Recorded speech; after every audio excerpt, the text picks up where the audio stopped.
Avis vascular centre మన దేశంలోనే the best varicose vein hospital.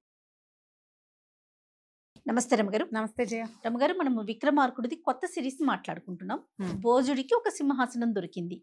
ఆ సింహాసనం మీద ఉన్న ఒక్కొక్క ప్రతిమ మాట్లాడుతోందన్నారు. మొదటి ప్రతిమ ఏం చెప్పింది, ఈయన ఏం అడిగారు? విక్రమార్కుడు ఎవరు, ఎక్కడి నుంచి వచ్చాడు, ఏమిటి ఆయన సంగతి అని అడిగితే అప్పుడు వినోద రంజిత ప్రతిమ మొట్టమొదటి కథ చెప్పింది. తన పేరు వినోద రంజితం. వినోద రంజిత ప్రతిమ అని చెప్తారు. మొదటి సాలభంజిక చెప్పిన కథ అన్నమాట. పూర్వం నందిపురం అనే ఒక పట్టణంలో చంద్రవర్ణుడు అని ఒక బ్రాహ్మణ యువకుడు ఉండేవాడు. అతను ఎంతో శాస్త్రాలు చదువుకున్నాడు. యువకుడే, చిన్నప్పటి నుంచి చదువు మీద ఆసక్తి, ఎన్ని రకాలో చదివాడు. క్రమంగా ఏమైంది, అతనికి తృప్తి లేదు. ఇంకా ఏదో చదువుకోవాలి, ఇంకా తెలుసుకోవాలి, విజ్ఞానాన్ని పెంచుకోవాలని ఒక కోరిక. ఆయన ఊళ్ళో ఉన్నటువంటి గురువులంతా అయిపోయింది నాయన నీ చదువు, ప్రతి పరీక్షలోనూ ఈ అబ్బాయి మొత్తం 100 మార్కులు వచ్చేది.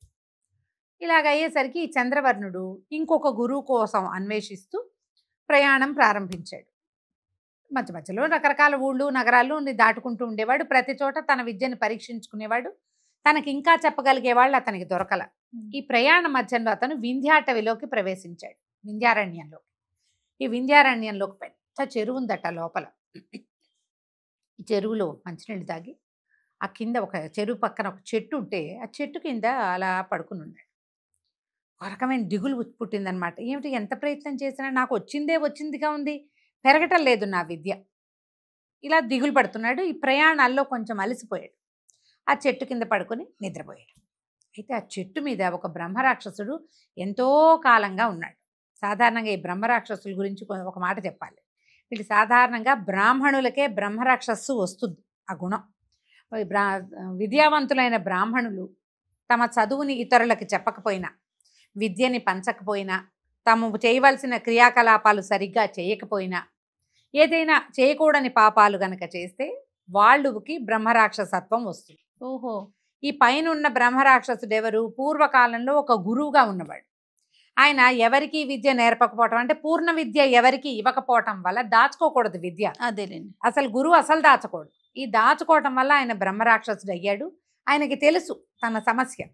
ఆయన ఏం చేసేవాడు, ఎవరో ఒకళ్ళు నా దగ్గర చదువుకునేందుకు ఒకడు ఇక్కడికి వస్తాడని నమ్మి ఆ చెట్టు మీద కాపురం ఉండేవాడు. కిందకి దిగి ఈ చెరువులో స్నానం చేసి ఆయన అనుష్ఠానం అది చేసేసుకుని చెట్టు మీద కూర్చొని తపస్సు చేసుకునేవాడు. ఆయన దిగొచ్చాడు కిందకి. సాయంకాల సంధ్యావందనం చేసుకున్నాడు. చూస్తే ఈ కింద మనిషి కనపడ్డాడు. వీడేడో మొహం బాగుంది, బ్రాహ్మణ వర్చస్సు కనపడుతోందని ఆ పక్కనే కూర్చుని ఉన్నాడు విషయం కనుక్కోవడానికి. పీక్కు తినే ఉద్దేశంలో లేడు. ఇక కాసేపటికి ఎప్పటికో ఈ చంద్రవర్ణుడు లేచి పక్కన చూస్తే ఈ బ్రహ్మరాక్షస స్వరూపంలో ఉన్న ఆయన్ని చూశాడు. చూసి కొంచెం బెదిరాడు. కానీ ఆయన అడిగాడు, ఎవరినైనా నువ్వు ఇక్కడికి ఈ సమయంలో ఎందుకున్నావు, ఇది నిర్మానుష్యమైన అడవి, ఏమిటి నీ సంగతి అంటే ఇతను మెల్లిగా చెప్పాడు, నేను రకరకాల విద్యలు నేర్చుకున్నానండి, శాస్త్రాలు చదువుకున్నాను, వేదాధ్యయనం చేశా, నాకు ఇంకా విశేషంగా చదువుకోవాలని ఉంది అనేసరికి ఆయన సంతోషించాడు బ్రహ్మరాక్షసుడు. అబ్బా చాలా మంచి పని చేసావు నాయన, ఓ పని చేస్తా, నేను ఈ చెట్టు మీదే ఉంటా, నువ్వు చెట్టు కింద ఉండు, నిద్రాహారాలు మానేయి, ఈ 6 నెలల పాటు నాకు వచ్చిన మొత్తం విద్యని నీకు బోధిస్తా, నేను పైన కూర్చుంటా, నువ్వు కింద కూర్చో, ఓకే, మొత్తం నా విద్య అంతా ఈ రావి చెట్టు, అది రావి ఆకుల మీద వేసి కిందకి రాస్తాను వేస్తాను, నువ్వు చదువుకో, 6 నెలల తర్వాత నీ విద్య పూర్తవుతుందని చెప్పి. ఈ చంద్రవర్ణుడికి అదే కావాలి, ఎవరో ఒకళ్ళు పూర్ణ విద్య ఇచ్చేవాళ్ళు కావాలి. ఇక 6 నెలలు ఇతనికి ఆకలి దప్పులు లేకుండా వరం ఇచ్చాడు బ్రహ్మరాక్షసుడు. ఈయన చెట్టు కిందే కూర్చుని ఉన్నాడు, రాక్షసుడు పైనే ఉన్నాడు. ఆయన 6 నెలల పాటు ఎన్నో శాస్త్రార్థాలు, ఎన్ని రకాల విషయాలు బోధించాడు. 6 నెలలకి పెద్ద ఆకుల గుట్ట, ఎండిపోయిన ఆకుల గుట్ట ఒకటి తయారైంది. 6 నెలలు పూర్తవగానే బ్రహ్మరాక్షసుడు కిందకి దిగొచ్చాడు. నాయన, నాకు వచ్చిన విద్య అంతా నీకు చెప్పా, నువ్వు పూర్ణ విద్యావంతుడివి, ఇక ఊర్లోకి వెళ్ళిపోవు, నువ్వు ఇక్కడి నుంచి ఈ ఆకులన్నీ పట్టుకెళ్ళు, నీకు తర్వాత కాలంలో చదువుకోవడానికి ఉపయోగపడతాయి, నువ్వు వెళ్ళి వివాహం చేసుకుని సంసారం చేసుకో, జీవితంలో స్థిరపడి నువ్వు విద్యావంతుడు అయిపోయావు అని వెంటనే ఆయన ఒక అగ్నిజ్వాలలాగా మారిపోయాడు. ఆయనలోంచి ఒక దివ్య పురుషుడు బయటకు వచ్చాడు. శాప విమోచనం అయిపోయింది బ్రహ్మరాక్షసుడికి. సంతోషంగా ఆయన దారిని ఆయన వెళ్ళిపోయాడు బ్రహ్మరాక్షసుడు. ఈ చంద్రవర్ణుడు ఏం చేశాడు, ఈ కింద పడి ఉన్న రావాకులన్నింటినీ ఒక గుట్టగా ఉత్తరయంలో మూట కట్టుకుని ఆ మూట భుజాన్ని వేసుకుని నడవటం మొదలుపెట్టాడు. ఈ వింధ్యాటవి ప్రాంతం నుంచి ముందుకు వెళ్తే ఒక పట్టణం ఉంది. లోపలికి నడిచాడు కానీ 6 నెలల నుంచి నిద్ర లేదు, తిండి లేదు. అవును. ఇప్పుడు అతనికి నీరసం తెలియటం మొదలుపెట్టింది. వెళ్ళి వెళ్ళి వెళ్ళి వెళ్ళి ఏదో బాగా అలంకరించి మంగళతూర్యాలు వినపడుతున్న ఒక ఇంటి వాకిట్లో అరుగు మీద పడిపోయాడు. ఆ అరుగు మీదే ఉండిపోయాడు. ఆ అరుగు అలంకారవల్లి అని పేరున్న ఒక వారాంగనది. ఆమె ఇల్లు. ఆ పొద్దుటిపూట రోజు అక్కడ అర్చనలు అవి జరుగుతాయి. అందుకని అక్కడ మంగళతూరినాదాలు వినపడుతున్నాయి. ఈయన శబ్దానికి ఆకర్షితుడై ఆ ఇంటి వాకిట్లోకి పోయి అక్కడ పడిపోయాడు. ఈవిడ దేవాలయానికి, ఇంట్లో ఏదో అర్చన అవుతుంది, ఆవిడ దేవాలయానికి వెళ్ళింది. తిరిగి వస్తూ ఈ వాకిట్లో పడి ఉన్నాయని చూస్తుంది. చూస్తే బ్రాహ్మణ వర్చస్సు కనపడుతుంది. ఆయన మహా అందమైన వాడు, చాలా అందగాడు, కానీ కొంచెం చిక్కిపోయినాడు. ఓకే. ఇది చూసేసరికల్లా ఈవిడ ఎంత బాగున్నాడు, ఇక ఇతనే నా భర్త అని నిశ్చయించుకుంది. లోపలికి వెళ్ళింది, పన్నీరు తెచ్చి మొహం మీద జల్లింది. లేచాడు కానీ ఆయనకేమీ స్పృహ లేదు. భయం వేసింది, ప్రాణాలతో ఉన్నాడా లేదా అనిపించింది. మామూలుగా నీళ్లు చల్లితే ఉలిక్కి పడాలి, అవును. ఉలుకులేదేం లేదు. ఈవిడ ఒక వైద్యుడిని పిలిపించింది. ఆ వైద్యుడు వచ్చి చూసి పరీక్షించి, అమ్మాయి ఇతనికి ఆహారం లేదు, 6 నెలలైనా అయ్యింది ఇతను అన్నం తిని, నిద్ర కూడా లేదు, ఇప్పుడు అపస్మారకంలో ఉన్నాడు అంటే ఈ వలవల ఏడ్చింది. అయ్యో ఈయన్నే భర్తగా అనుకున్నానండి, ఏమైనా అయిపోతాడా అంటే ఏమి అయిపోడు, ఒక మార్గం ఉందని ప్రతిరోజు ఒక పడి అన్నము, ఒక పడి నెయ్యి, అంటే ఒక గ్లాసెడు అన్నం ఉండి దాంట్లో గ్లాసెడ్ నెయ్యి పోసి దాన్ని బాగా రసంలా చేసి మొత్తం ఒళ్ళంతా పట్టించాలి ఈ అబ్బాయికి. అప్పుడు ఈ రోమకూపాల్లోంచి ఈ అన్నరసం లోపలికి వెళ్ళి మూర్ఛ నుంచి మెలకు వస్తుంది. కోమాలో ఉన్నాడు ఈయన. కోమాకి ఆ వైద్యం చెప్పాడు. ఈవిడేం చేసింది, ఆయన లోపలికి చేర్చి రోజు ఒక గ్లాసుడు అన్నం ఉండి, ఒక పడి అంటే ఒక డబ్బా అన్నమాట. మనం మరి చిన్న గ్లాసు కాదు, ఒక పెద్ద గ్లాసునే పడి అంటారు. ఈ చిత్తూరు ఆ ప్రాంతాల్లో ఆ పడి లెక్కలు ఉంటాయి. అన్నం వండటం, దాంట్లో ఆ పడి నెయ్యి పోసి బాగా రంగరించి ఆ రసాన్ని మొత్తం ఒళ్ళంతా పట్టింపించి వారం రోజులు సేవించి, వారము అయ్యాక ఇతనికి లోపలికి అన్నసారం అంతా వంట పట్టి, ఆ నెయ్యి వల్ల మామూలుగా మనకి ఎత్తున నెయ్యి ఆయుర్ఘృతం అవును అంటారు, ఆయుష్ని, ఘృతమే ఆయుష్ని ఇస్తుంది. లేచాడు ఈయన. మేలుకు వచ్చి చూసుకుంటే తెలిసింది ఇది వారాంగన గృహం అని, కనపడుతున్న సౌందర్యవతి వారాంగన అని తెలిసింది. లేచాడు. లేవగానే ఈవిడ సంతోషించింది. మీరు అన్నం తినండి, ఆ అనుష్ఠానం చేసుకోండి, అది చేయండి, ఇది చేయండి, తర్వాత మనం పెళ్లి చేసుకుందామని అనగానే ఆయన నిర్ఘాంతపోయాడు. పెళ్లి చేసుకోవటం ఏమిటి, నువ్వెవరు, నేనెవరు, సద్బ్రాహ్మణుణ్ణి, వారాంగనని పెళ్లి చేసుకోవటం ఏమిటి నేను అని ఒప్పుకోలేదు. ఒప్పుకోపోయేసరిగా ఆవిడ కొంచెం కాస్త గట్టి గట్టిగా మాట్లాడింది. చుట్టుపక్కల అంతా చేరారు. వారం రోజుల నుంచి నిన్ను కాపాడింది, లేకపోతే నువ్వు చచ్చిపోయేవాడివి, పోయేవాడు కదా, వదిలేస్తే ఏముంది, కోమాలో ఉన్నవాడు అదే పోక. దాంతో ఈయన ఏదో గట్టిగా మాట్లాడాడు. ఆవిడ ఏడ్చింది, గోల పెట్టింది. చుట్టుపక్కల జనం అంతా చేరారు. దారేపోతున్న రక్షక భటులు 4 చేరారు. ఏమిటేమిటని కనుక్కున్నారు. అక్కడి నుంచి ఈయన మోసుకుపోయారు. ఇది తగాదా కదా. మరి వారం రోజులు ఈయన్ని పోషించింది ఎందుకు? ఆవిడ ఇంక ఇంట్లోకి ఎవరిని రానివ్వను, ఈయనే నా భర్తని ప్రకటించింది. అక్కడికి వెళ్ళేసరికల్లా రాజుగారు అబ్బాయిని చూసి ఆశ్చర్యపోయారు. ఏమిటి ఇంత అందగాడుగా ఉన్నాడు, ఎంత బాగున్నాడు అబ్బాయి, ఎంతో బాగున్నాడని ఆయనకి చాలా నచ్చాడు ఈయన, ఈ చంద్రవర్ణుడు. నచ్చేసరికల్లా అలంకార వల్లంది, అయ్యా ఈయన మరణిస్తాడని చెప్పాడండి వైద్యుడు, వారం రోజులు విశేషంగా భార్య భర్తని సేవించినట్టు సేవించాను, వివాహం చేసుకోవాలంటే ఇతను ఒప్పుకోవటం లేదు అనేసరికల్లా ఆయన అన్నాడు. సభలో ఉన్న పెద్దవాళ్ళందరినీ పిలిచాడు, పురోహితులు వాళ్ళు వచ్చారు. ఇట్లా సద్బ్రాహ్మణుడు వారాంగరని వివాహం చేసుకోవచ్చా అంటే అప్పుడు ఏం చెప్పాడు సభలో ఉన్న పురోహితుడు, చేసుకోవచ్చు, ఒక విధానం ఉంది. ఏమిటి, 4 జాతుల వాళ్ళు చాతుర్వర్ణ్యాల కన్యల్ని ఒకేసారి వివాహం చేసుకునేటప్పుడు చతుర్థవర్ణంగా భోగాంకన ఉండవచ్చు. అందులో రాజుగారికి ఈ అబ్బాయి నచ్చాడు కదా, తన కూతురునిచ్చి పెళ్లి చేసేద్దామనింది. ఆయనకు ఒకే ఒక్క కూతురు, ఆ రాజ్యానికి వారసులు లేరు. ఆయనేమో తన కూతురుని ఇవ్వాలనుకున్నాడు. అక్కడి నుంచి రాజుగారికి మంత్రిగా ఒక వైశ్య ప్రముఖుడు ఉన్నాడు, ఆయన ఇవ్వడానికి ఒప్పుకున్నాడు. అక్కడి నుంచి సద్బ్రాహ్మణ కన్య కావాలి, పురోహితుడికి ఒక కూతురు. వీళ్ళు 3 కాకుండా 4వది అలంకారవల్లి. ఇప్పుడు రాజుగారు అమ్మాయి, మంత్రి గారు అమ్మాయి, పురోహితుడు గారు అమ్మాయి, 4వది అలంకారవల్లి. ఈ 4గురిని ఇచ్చి ఒకేసారి చంద్రవర్ణుడికి ఇచ్చి వివాహం చేశారు. ఈయన భోగాంగన్నే పెళ్లి చేసుకుంటే ఆమె వల్ల కలిగే సంతానం ఆయనకి నీళ్ళు వదలటానికి పనికిరారు. అప్పటి విధానం అది, దాని మీద ప్రశ్నలు వేసుకోకూడదు మనం. ఆ రోజుల్లో పద్ధతి అది. అంటే విలోమ వివాహం వల్ల కలిగే సంతానము తద్దినం పెట్టడానికి పనికిరారు, బ్రాహ్మణ సంతానమే కావాలి, అది నియమం. లేదా క్షత్రియ కూడా పనికొస్తారు. ఇలా అయ్యేసరికల్లా సరే పెళ్లి చేసేసారు. ఈ పెళ్ళి అయిపోయిన తర్వాత ఈ 4 అమ్మాయిలతోటి ఆయన సంతోషంగా ఉన్నాడు. బోళ్ళంతా చదువుకున్నాడు. రాజుగారి అల్లుడు. కొంతకాలానికి 4 భార్యలు గర్భవతులై 4 కుమారులు కలిగారు. రాచభార్యకి కలిగిన క్షత్రియ కన్యకి పుట్టినవాడు విక్రమార్కుడు. వైశ్యకన్యకి పుట్టినవాడు భట్టి. అలంకారవల్లికి కలిగినవాడు భర్తృహరి. అక్కడి నుంచి ఇంకొక కన్యను పెళ్లి చేసుకున్నాడు ఈయన. బ్రాహ్మణ కన్యకి కలిగినవాడు వరరుచి. అయితే వరరుచి అని పేరు చెప్తారు, చిన్న పాట భేదం కనపడుతుంది, పేర్లు కొంచెం తేడా ఉన్నాయి. 4 కుమారులు కలిగారు. 4 చక్కగా వృద్ధిలోకి వచ్చారు. ఈ లోపల రాజుగారు, పెద్ద రాజుగారు కాలం చేశారు. రాజకుమార్తె యొక్క తండ్రి. మరి ఇప్పుడు సహజంగానే కూతురు భర్తే కదా ఇక్కడికి వారసుడు అయ్యేది. అల్లుడు గారుగా చంద్రవర్ణుడు ఆ రాజ్యానికి రాజయ్యాడు. ఇప్పుడు 4 కుమారులు ఈయనకి వారసులు. ఆయన కూడా పెద్ద వయసు వచ్చేసింది. చంద్రవర్ణుడు కూడా కుమారులకి విశేషంగా విద్య నేర్పించారు. విక్రమార్కుడు రాజకుమారుడు అవటం వల్ల సహజంగా క్షత్రియ కన్యకి పుట్టినవాడుగా ఆయన మంచి పరాక్రమం కలిగిన వాడుగాను, భట్టి చాలా తెలివిగలవాడుగాను, వరరుచి శాస్త్ర పారంగతుడుగాను, భర్తృహరి సర్వ విద్యా పారంగతుడుగాను, కవిగాను కనపడేవారు. వీళ్ళందరి దగ్గర నుంచి నేర్చుకున్నాడు. ఎక్కువ విద్యలు వచ్చిన వాడు కదా, అన్నీ తెలుసు అతను. అయితే ఏమైంది, ఈ రాజుగారికి మరణాసన్నత వచ్చింది. చంద్రవర్ణుడు మరణాసన్నుడు అయ్యేసరికల్లా కుమారులు 4 నిలబడ్డారు. ఆయన భర్తృహరిని చూసి కళ్ళ నీళ్ళు పెట్టుకుంటున్నాడు. పెట్టుకునేసరికల్లా మిగిలిన కుమారులందరూ ఏమనుకున్నారు, ఓహో నాన్నకి భర్తృహరి అంటే ఇష్టము, ఇతన్ని రాజుగా చేయాలని ఆలోచిస్తున్నాడు అని భావించారు. ఆయన మాట కాదనే ఉద్దేశం వాళ్ళకి లేదు. అయితే భర్తృహరికి తండ్రి ఎందుకు బాధపడుతున్నాడో అర్థమైంది.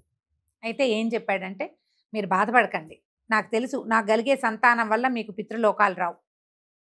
ఎందుకంటే మా తల్లి భోగాంగన కాబట్టి, ఆమె వంశం సరైంది కాదు కాబట్టి నేను సంతానాన్ని పొందను. వివాహం చేసుకున్నా నా వల్ల మీకు వంశం నిలబడదు, మిగిలిన వాళ్ళతోటి మీరు ఆ పని చేయిద్దురు కానీ అనేసరికల్లా ఆయన ఏమన్నాడు, నాయన మీరు అంతమందిని నేను 4 ఒకేసారి వివాహం చేసుకున్నా అలంకార వల్లే నా మొదటి భార్య, ఆమె వల్లే అసలు నాకు వివాహం అయింది కాబట్టి అలంకార వల్లి పట్టమహిషి, ఆమె యొక్క కుమారుడే రాజు కాబట్టి భర్తృహరికి రాజ్యాన్ని ఇవ్వండి అంటే మిగిలిన 3 ఒప్పుకున్నారు. ఒకళ్ళు సైన్యాధిపతిగా ఉంటారు, ఇంకొకళ్ళు మంత్రిగా ఉంటారు, ఇంకొకళ్ళు సలహాదారుగా ఉంటారు. అయితే ఈ వరరుచి పేరుతో చెప్పబడేటువంటి బ్రాహ్మణ స్త్రీకి పుట్టిన కుమారుడు మాత్రం నాకు రాజ్యం మీద ఆసక్తి లేదు, వివాహేచ్ఛ లేదు, నేను తపస్సు చేసుకుంటానని అతను అడవులకు వెళ్ళిపోయాడు. భర్తృహరి రాజుగా ఉంటే భట్టి మంత్రిగాను, విక్రమార్కుడేమో సైన్యాధిపతిగాను నడిచారు. కొద్ది రోజులు గడిచింది. భర్తృహరి చాలా విశేషంగా బోళంతమంది పెళ్ళిళ్ళు చేసుకున్నాడు. ఆయన సంతానం అయితే లేదు. ఒకనాడు ఏమైంది, ఒక యోగి ఒక ఆయన వచ్చాడు. వచ్చి భర్తృహరి మహారాజుకి ఒక పండు తెచ్చిచ్చాడు.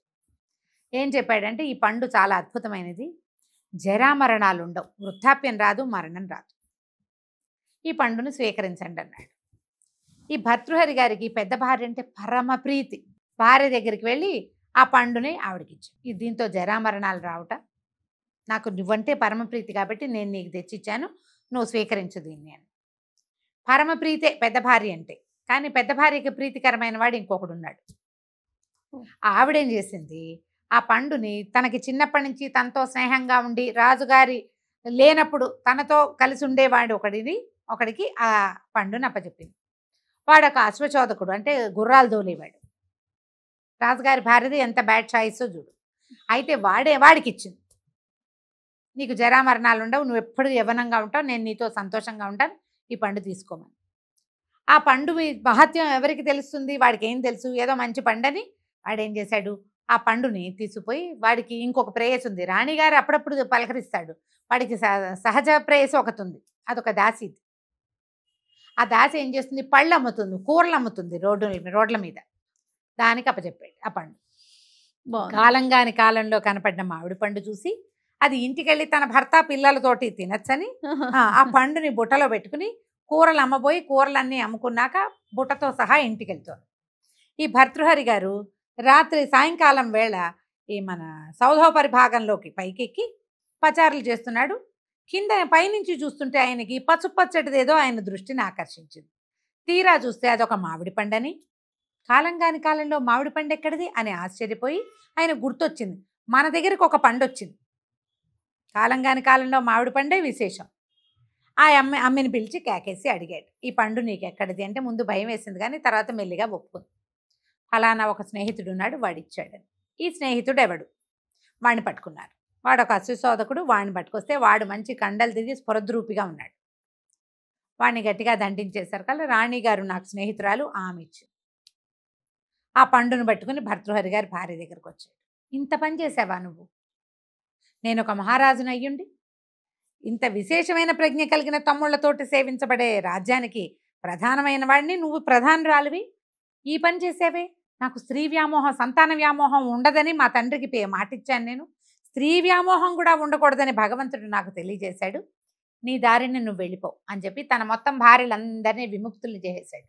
నాతోటి ఇంకా మీకు సంబంధం లేదు, మీ దారిని మీరు వెళ్ళండి అని. ఆ పండు తను భుజించి అడవికి తపస్సు చేసుకోవడానికి వెళ్ళిపోయాడు.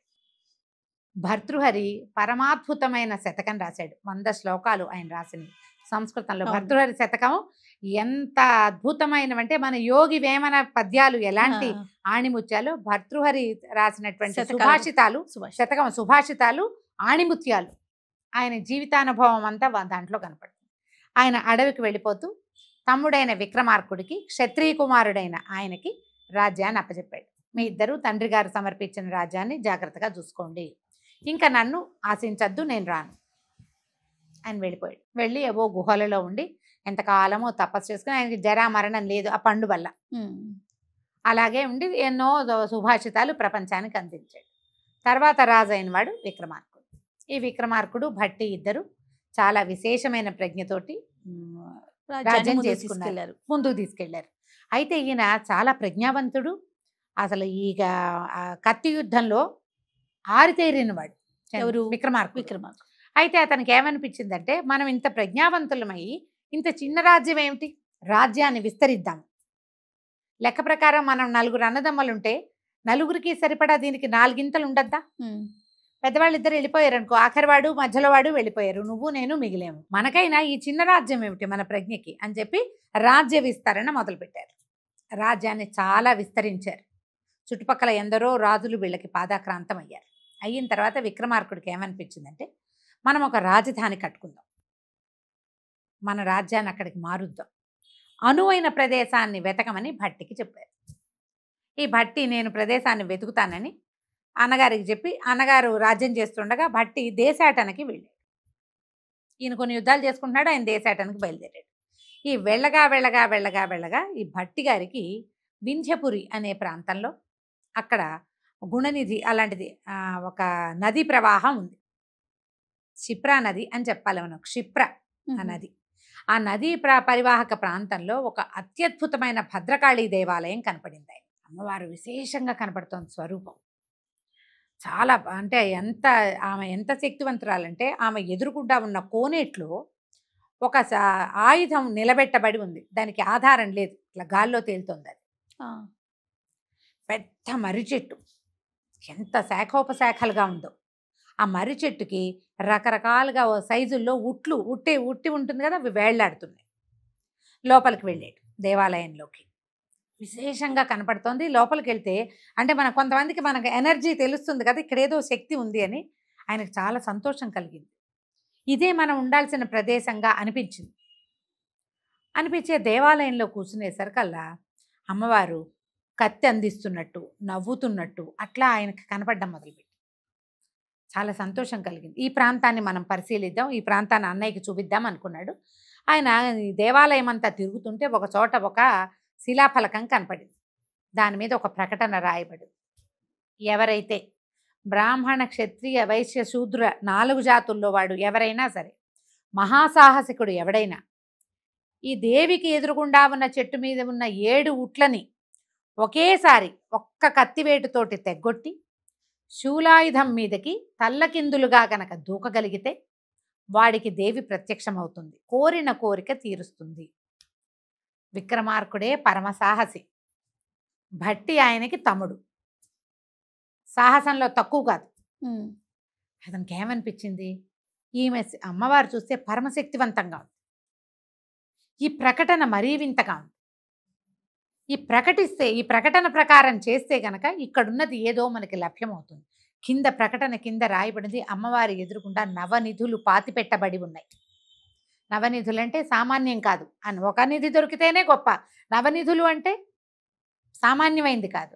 ఆ నవనిధులు దొరుకుతాయి ఈ సాహసికి. ఈయన వెంటనే మేఘాల మీద బయలుదేరాడు వెనక్కి. ఈ విక్రమార్కుడి దగ్గరికి వెళ్ళి, నేను ఒక స్థలం చూశాను, అదొక నదీ పరివాహక ప్రాంతము, మన భూభాగంలోకి కాదు, కానీ అక్కడ ప్రజలు ఆసక్తికరంగానే ఉన్నారంటే ఎవరైనా రాజు వస్తే ఆ పరిపాలనా యోగ్యంగా ఉన్నది ఆ ప్రదేశం. జనం తక్కువ ఉన్నారు, కానీ అదేదో దివ్య దేశంలాగా కనపడుతోంది.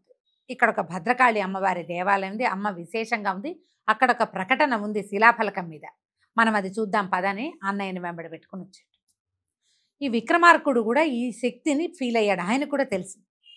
సరే చూశాడు, ఏమిటిది, ఎదురుగుండా ఏం రాసింది, ఎదురుగుండా చెట్టు ఉంది, చెట్టుకు 7 ఉట్లున్నాయి, ఈ 7 ఉట్లని ఒక దెబ్బతోటి పడగొట్టాలి, శూలాయుధం మీదకి తలకిందులుగా దూకాలి, తల కింద పడాలి. చెట్టెక్కాడు. చెట్టెక్కిన తర్వాత ఆయనకి తెలిసింది ఇవి ఒక వరుసలో లేవు, ఎట్లా ఇలా వలయాకారంగా కట్టబడి ఉన్నాయి ఉట్లు. ఒకే దెబ్బతో 7 ఎలా వెళ్తాయి? ఆ పైన నిలబడి కేకేశాడు, భట్టి ఇక్కడ ఉపాయం తెలియటం లేదు, ఇవి వేరువేరుగా వేళ్లాడి పడుతున్నాయి, వీటిని ఏం చేయాలంటే బట్టి బాగా చూసి ఒక పని చెయ్యి, మొదటి ఉట్టు మీద కాలేసి దాన్ని 2వ ఉట్టికి చుట్టు, దాన్ని విసురు, అది 3వ ఉట్టికి చుట్టుకుంటుంది. ఇప్పుడు మామూలుగా ఏం చేస్తాము, ఒకటి వేళ్లాడుతున్న దాన్ని విసిరేమనుకో, అది 2వ దాని మీదకి వెళ్ళంగానే గుండ్రంగా తిరిగేస్తుంది. అవును, గుండ్రంగా తిరిగి ఇది దాన్ని పట్టుకుంటుంది. 2వ దాన్ని దోస్తే అది 3వ దాన్ని, 3వ దాన్ని దోస్తే అది 4వ దాన్ని పట్టుకుంటుంది. ఈ వలయాలు పూర్తయ్యేసరికల్లా 7 ఒకదానికొకటి చుట్టుకుంటాయి. అప్పుడు ఒక తాటి మీదకి వచ్చినట్లు అవుతుంది, అప్పుడు కొట్టేసేయచ్చు. మళ్ళీ అడిగాడు పైనుంచి, శూలాయుధానికి ఏమీ ఆధారం కనపట్టలేదంటే అమ్మవారికి ఎదురుగుండా ఉంది అది, అందుకని శూలాయుధం అట్లా నిలబడి ఉంది, దాని కిందేం లేదు, కొస ఉంది. ఇప్పుడు మనం దూకితే ఎక్కడికి దూకాలి, ఆ కొస మీదకి తలకాయ పడుతుంది, అంటే దిగిపోవటమే. సరే సరే, ఈ విక్రమార్కుడు వెనక్కి చూసే లక్షణమే లేదు, ఆయన జన్మలోనే లేదు. ఈ 7 ఉట్లని ఒకదానికొకటి చుట్టేలాగా తోసాడు, ఒకదాని మీదకి ఒకటి తోసేసరికల్లా 7 వెళ్ళి ఒకదాని వెనకాల ఒకటి 7 చుట్టుకున్నాయి. మళ్ళీ వెనక్కి తిరిగిపోతాయి, తిరిగేస్తాయి అవి. ఇప్పుడు మనం గుండ్రంగా తిప్పితే వేళ్లాడేసామనుకో మళ్ళీ రయ్యమని వెనక్కి తిరిగిపోతుంది, రయ్యమని వెనక్కి తిరిగి మళ్ళీ ముందుకు తిరుగుతుంది. మొదటిసారి చుట్టునన్ని చుట్లు చుట్టదు, తక్కువ చుట్టు, కానీ చుట్టడం మాత్రం జరుగుతుంది. ఇవి ముందుకి వెనక్కి కదిలి చుట్టుకునే క్రమంలో ఈయన ఏం చేశాడు, ఒకే ఒక్క వేటుతోటి 7ని కొట్టేశాడు. 7 ఉట్లు రాలి కింద పడ్డాయి. ఈయన జయ భద్రకాళి అని తల్లకిందులుగా శూలం మీదకి దూకేశాడు. దూకేస్తే శూలం మాయమైపోయింది. ఈయన ఎట్లా పడ్డాడు, చేతులతోటి పడ్డాడు కిందకి, చేతులు కింద కాళ్ళు పైకి, ఆ చేతులతో ఇంకా కాళ్ళు కిందకి పెట్టాల, అలాగే చేతులతోటి నడుచుకుంటూ వచ్చాడు అమ్మవారి దగ్గరికి. ఈ విగ్రహంలోంచి పెద్ద వెలుగు వచ్చింది, ఎంత వెలుగో, ఆ వెలుగులోంచి భద్రకాళి అమ్మవారు ప్రత్యక్షం అయ్యేసరికి ఇక ఎంత సంతోషించాడో విక్రమార్కుడు, పరమానందాన్ని పొందాడు. అమ్మవారు కూడా నీ సాహసానికి మెచ్చాను, పరమసాహసికుడివైన రాజువుగా నువ్వు ఎప్పటికీ గెలుపొందుతావు, కొన్ని వేల సంవత్సరాల పాటు నీ పేరుతోటి ఈ కథ నడుస్తూనే ఉంటుంది, నీకేం కావాలో చెప్పాను అంటే నీ నవనిధులు నాకు కావాలి, ఒకటి ఈ మందిరానికి నువ్వు ఎక్కడైతే ఉన్నావో దీనికి 4 పక్కల రాజ్య విస్తరణ చేసే అవకాశాన్ని ఇవ్వు, నాకు రాజ్యాన్ని చేసి పెట్టు అని అడిగాడు. అప్పుడు ఈ ఉజ్జయిని నగరం ప్రారంభమైంది. ఆ రకంగా గడకాళిక పేరుతోటి ఇప్పటికీ కూడా ఆ మందిరం ఉంది. ఓహో, గడకాళి దాని పేరు, ఆ మందిరం పేరే. 4 పక్కలకి ఉజ్జయిని మహానగరం వ్యాప్తి చెందింది. అయితే ఈ ఉజ్జయిని మహానగరంలో ఇప్పుడు ఒక ప్రాంతంలో ఈమె ఉంటే ఈ ప్రాంతం ఇంత ప్రత్యేకంగా ఉండడానికి కారణం ఏమిటి, అక్కడ ఆల్రెడీ శక్తిపీఠం ఉంది, తర్వాత ఈ మన శివక్షేత్రం ఉంది, ఆయన ఏమనాలి మనం, ద్వాదశ జ్యోతిర్లింగాల జ్యోతిర్లింగ స్థాపన జరిగి ఉంది. పరమేశ్వరుడు ఒక చోట ఉన్నాడు, ఆయనకి దగ్గరలోనే అమ్మవారు సిద్ధిదాత్రి స్వరూపంతో వెలిసి ఉన్నది.